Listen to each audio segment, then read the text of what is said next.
पति कौन? बेताल पक्षी सी दूसरी कहानी। यमुना के किनारे धर्मस्थान नामक एक नगर था। उस नगर में गणाधिप नाम का राजा राज करता था। उसी में केशव नाम का एक ब्राह्मण भी रहता था। ब्राह्मण यमुना के तट पर जप तप किया करता था। उसकी एक पुत्री थी जिसका नाम मालती था। वह बड़ी रूपवती थी। जब वह ब्याह के योग्य हुई तो उसके माता पिता और भाई को चिंता हुई।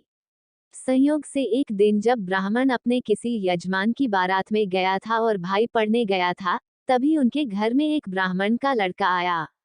लड़की की मां ने उसके रूप और गुणों को देखकर उससे कहा कि मैं तुमसे अपनी लड़की का ब्याह करूंगी। होनहार की बात की उधर ब्राह्मण पिता को भी एक दूसरा लड़का मिल गया और उसने उस लड़के को भी यही वचन दे दिया। उधर ब्राह्मण का लड़का जहां पढ़ने गया था, वहां वह एक लड़के से यही वादा कराया। कुछ समय बाद बाप बेटे घर में इकट्ठे हुए तो देखते क्या है कि वहां एक तीसरा लड़का और मौजूद है। दो उनके साथ आए थे।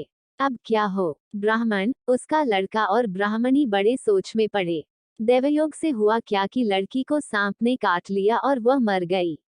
उसके बाप, भाई और तीनों लड़कों ने बड़ी भाग दौड़ की, जहर झाड़ने वालों को बुलाया, पर कोई नतीजा ना निकला। सब अपनी अपनी करके चले गए। दुखी होकर वे उस लड़की को शमशान में ले गए और क्रियाकर्म कराए। तीनों लड़कों में से एक ने तो उसकी हड्डियां चुन ली और फकीर बनकर जंगल में चला गया। दूसरे ने राख की गठरी बांधी और वहीं झोपड़ी डालकर रहने लगा। तीसरा योगी होकर देश देश घूमने लगा। एक दिन की बात है, वह तीसरा लड़का घूमते घामते किसी नगर में पहुंचा और एक ब्राह्मणी के घर भोजन करने बैठा। जैसे ही उस घर की ब्राह्मणी भोजन परोसने आई कि उसके छोटे लड़के ने उसका आंचल पकड़ लिया। ब्राह्मणी से अपना आंचल छुड़ता नहीं था। ब्राह्मणी को बड़ा गुस्सा आया। उसने अपने लड़के को झिड़का, मारा पीटा, फिर भी वह न माना तो ब्राह्मणी ने उसे उठाकर जलते चूल्हे में पटक दिया। लड़का जलकर राख हो गया। ब्राह्मण बिना भोजन किए ही उठ खड़ा हुआ। घर वालों ने बहुतेरा कहा, पर वह भोजन करने के लिए राजी न हुआ। उसने कहा, जिस घर में ऐसी राक्षसी हो, उसमें मैं भोजन नहीं कर सकता। इतना सुनकर वह आदमी भीतर गया और संजीवनी विद्या की पोथी लाकर एक मंत्र पढ़ा।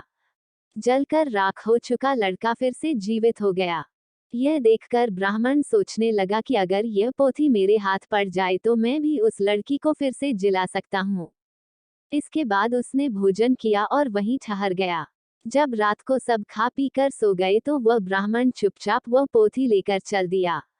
जिस स्थान पर उस लड़की को जलाया गया था, वहां जाकर उसने देखा कि दूसरे लड़के वहां बैठे बातें कर रहे हैं। इस ब्राह्मण के यह कहने पर कि उसे संजीवनी विद्या की पोथी मिल गई है और वह मंत्र पढ़कर लड़की को जिला सकता है, उन दोनों ने हड्डियां और राख निकाली। ब्राह्मण ने जैसे ही मंत्र पढ़ा, वह लड़की जी उठी। अब तीनों उसके पीछे आपस में झगड़ने लगे। इतना कहकर बेताल बोला, राजा, बताओ कि वह लड़की किसकी स्त्री होनी चाहिए। राजा ने जवाब दिया, जो वहां कुटिया बनाकर रहा, उसकी। बेताल ने पूछा, क्यों? राजा बोला, जिसने हड्डियां रखी, वह तो उसके बेटे के बराबर हुआ। जिसने विद्या सीखकर जीवन दान दिया, वह बाप के बराबर हुआ। जो राख लेकर रमा रहा, वही उसकी हकदार है। राजा का यह जवाब सुनकर बेताल फिर पेड़ पर जा लटका। राजा को फिर लौटना पड़ा और जब वह उसे लेकर चला तो बेताल ने तीसरी कहानी सुनाई।